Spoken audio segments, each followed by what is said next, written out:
Hey, what's up, everybody? Kendall here with Double Dare Your Money and the Wealthy Legacy Journey, and I'm super excited to tell you guys that, drum roll please, the shops are live. So we are looking at Cozy Home Knickknacks on eBay and on Etsy, and I'm super excited to have those live.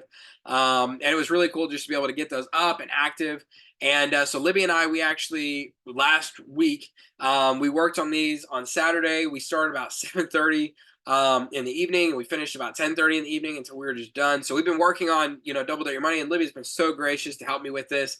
Because as you guys know, we've got, I've got obviously day job and we've got the kids.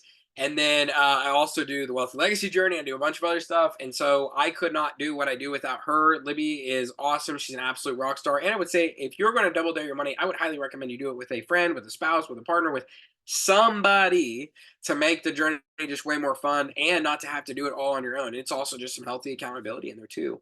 So anyways, we've got to do that together. Libby's way more creative on the design and the name. So she came up pretty much with Cozy Home Knickknacks on her own. I gave a little bit of input, but I'm not going to take full credit. She is the artsy one of us. She put together a little bit of a logo, but it took her like 30 seconds. Do not put too much time into logos. And Cozy Home Knickknacks wasn't actually the first name that we picked. I can't remember what the first one was, but that was taken, and so we just sat there for maybe like 10 minutes kind of thinking of different names, and that was the one that we ended up coming up with that was available, because it's a lot less about the logo and the name. It's a lot more about the products and the service. So anyways, if you guys haven't done your shopping yet, you shouldn't even be watching this video. You guys should do your shopping, buy your stuff, then come watch this for putting the items live for the very first time. But I want to say that if you have put your items live, high five with me. Boom, congratulations, because it does feel good to get some momentum. It's going to take a little bit to see fruits from that. So don't expect like you're going to put it up and then 5 minutes later you're going to be a millionaire or you're going to start making sales or anything like that. There's still a whole learning curve that we're going to learn together, shipping the first thing, communicating. One of the things is Libby and I take a Sabbath. And so actually like next day on Sunday, it was like late Saturday night, somebody made an offer on one of the products. You have like 24 hours to respond. Sunday is our day of rest. We hold to that so tightly because of how busy, life can be with, 3 kids, job, entrepreneur, all that kind of stuff. And so the offer actually expired. Libby ended up reaching back out to the person on Monday. We haven't heard back yet, so that offer might fall through. But our time of rest was more important than a few dollars. And I feel the same way about big investments too. If it can't wait, if it has to be done on Sunday, it's not worth it. And that's just one of the boundaries that I put up in my own life. So you pick, where to put boundaries in your own life. But I would recommend having some boundaries. So with that said, this isn't going to be a super long episode. But going through, it was very simple to set those up, get those running, get all the payment information in there. We had already done a lot of prep work, such as weighing out all of the dishes, measuring, figuring out what kind of size the box and stuff like that they would be packed up in and all that kind of stuff. So listing it was kind of one of the last steps. But it was exciting to have those up. So make sure you please go check out the shops. And also I would say in the comments, list what your shop is. List where are you putting stuff out at. I would love to see your Etsy shop, your eBay shop, wherever it is that you're, whatever it is that you've created or you listed, wherever you're putting it out. I'd love for you to be able to share that in the comments, and I'd be able to cheer you guys on of what y'all are doing in your own pursuit to double dare your own money. So I'm super excited to see my growth and be able to communicate to you guys, but I'm even more excited about your growth and getting to see what each and every one of you do as you go through this process of double daring your own money. So yeah, with that said though, guys, I only listed about half of my stuff on last Saturday because, we're trying to do this in bite-sized chunks so we don't burn out. And so something I would say for you guys is slow and steady wins the race, be the tortoise, right? So on my water bottle here, I have 2 stickers now. I'm not sure if I've showed you guys the new sticker, but I have a Master Oogway sticker. And for me, that's all about being a tortoise, being dedicated, being consistent, being interdependent. And so that's Libby got me this sticker for Christmas, and I absolutely love it. My uncle name actually for my nephew Walter, who was recently born. I'm now going to be called Uncle Oogway, which I'm so pumped about. But yeah, so this is a reminder to be slow. The slow and steady wins the race. But why are we doing Double Dare Your Money? And I just want to give you guys some kind of long-term vision. I want you guys to be able to look further than you can even see right now. It's a quote from Dr. Tony Evans. Look further than you can see right now. And it's this sticker right here. by Robert Kiyosaki. Now, if you listen to the Spotify, you're not obviously going to be able to see it, but if you're on YouTube, you will be able to see this sticker. Kind of, it's got a little bit of a glare. But this, inside of the Rich Dad Poor Dad book, Mr. Robert Kiyosaki has three charts. He has a chart for, and it's really your cash flow statement. You have your income, your expenses, your assets, and your liabilities. And he has one of these for the lower class, the poor, the middle class, and the rich. And so he has those three categories. And so basically, on the lower end of the spectrum, if you are poor, and trust me, whenever Libby and I first got married, like we had our electricity cut off at one point. Like I totally understand that, but you can grow past that point. But it was where all of the income was going straight to expenses. There wasn't even enough money to have debt because there wasn't enough income being made. And so from that point, I had to bring up my skill set so I could be able to make more money, or I had to push down my expenses. So I had to create some little gap of cash flow in there somewhere. But then the middle class, the problem is you started to increase your income, or maybe you've started to reduce your expenses, but lots of times it's increasing your income. You create this gap there where you have cash flow, things are feeling good, but the problem is because now you have excess cash flow, you are now debt worthy. And so people start spending money on bad debts, such as expensive cars that they really can't afford right now, a bunch of school loans that aren't really going to get them where they want to go, credit cards to buy a bunch of stuff that they don't really need. And that is the dangerous trap of the middle class. But then, as you can see here, the rich, the difference in the middle class and the rich is the rich take that extra cash flow and they invest in assets such as real estate, stocks, bonds, notes, intellectual property. Or in this case, for my personal double dare your money, we're investing in dishes that we're buying low and selling high at this current point with the Cozy Home Knickknack shop. That's kind of like our main, niche. And so those were return to us a capital gain. And so then we'll create income out of that we'll be able to use to buy more assets. And then we'll be able to take those assets and create another capital gain, which will give us more income than we had before, buy more assets. And it just creates this circular loop until we have, and like I said right now, guys, like the stages are active income, and you get your expenses low enough and your income high enough in your active income category where you're creating cash flow, you're creating excess cash flow.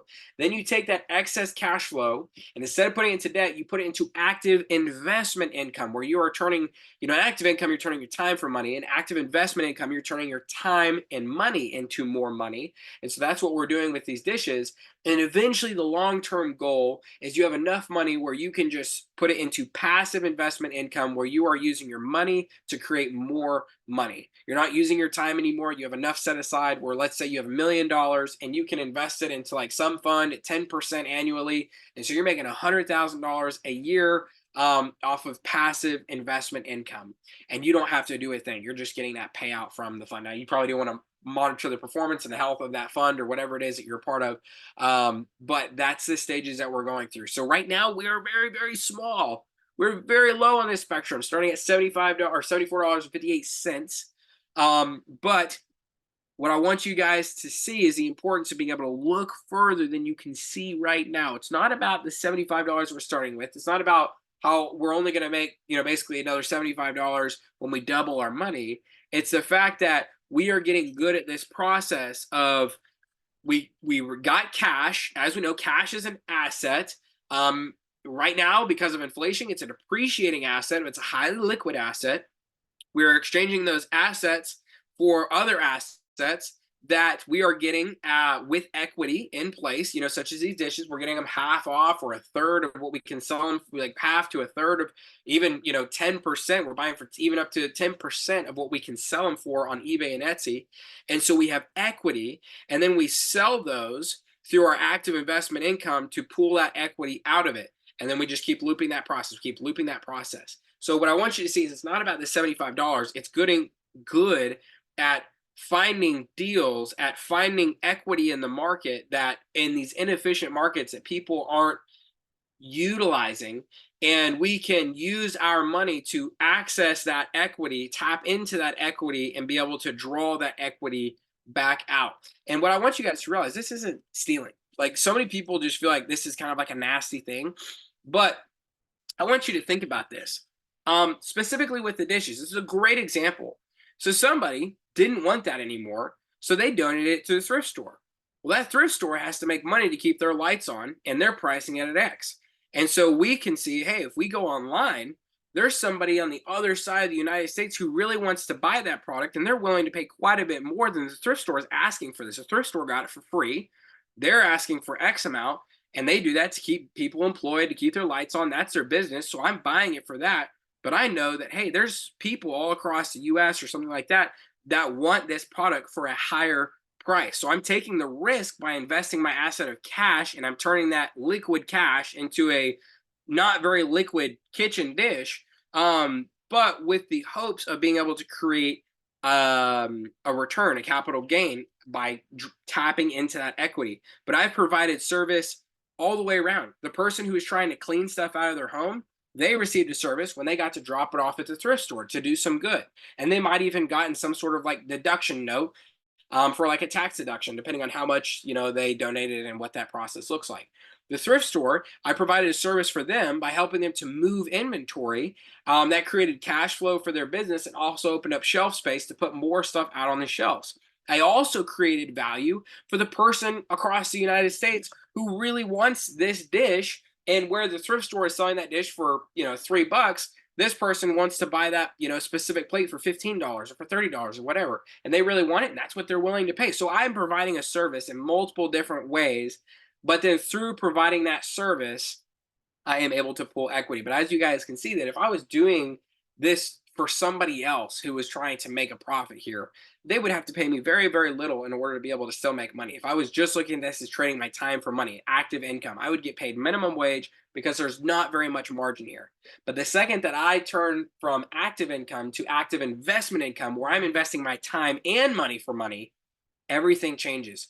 I've opened up the margins for myself to be able to experience that gain personally, and the whole game changes. And so I really, really want to encourage you guys to stay focused on the long-term vision. If all you can see is all there is to be seen right now, if all you can see is that you're just going to make $75 on your first double dare, you do not see all there is to be seen.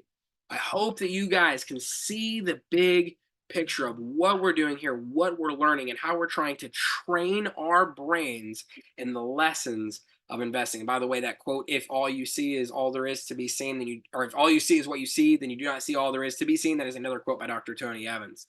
I actually talked about it this week on the Wealthy Legacy Journey podcast. So anyways, all that said, get out there, guys. If you put up your shop, just stay on top of it. And whenever you make money from the shop, make sure that you're not spending that on yourself. Continue to reinvest. Because as you know, this was coined that Albert Einstein may have said this, said something along the lines of, oh my goodness, oh goodness, I can't believe I just had a brain fart on this. Eighth wonder of the world. Hold on. It's not appreciation. The word that keeps coming to my brain is appreciation, but it's not. It's whenever you continue to reinvest your money. Let's see. Eighth wonder of the world, Albert Einstein. Compound interest. Compound interest. We're compounding our money. He said compound interest is the eighth wonder of the world. He who understands it earns it. He who doesn't pays it. Middle class, they don't understand the power of compound interest. That's why they get into these nasty consumer loans and they pay it. The wealthy, the direction that we're going, we're working to understand the power of compound interest. We're starting to understand it on a small scale so that way we can implement it on a big scale and take advantage of a very powerful lesson. So guys, with that said, it's been awesome hanging out with you on this episode of Double Dare Your Money. We got our shops up. Make sure that you get your shops up, and I will see you guys probably whenever we go to ship our first product. I'll create another update. It was awesome hanging out with you guys, and I will see y'all on the next episode of Double Dare Your Money. Bye, y'all.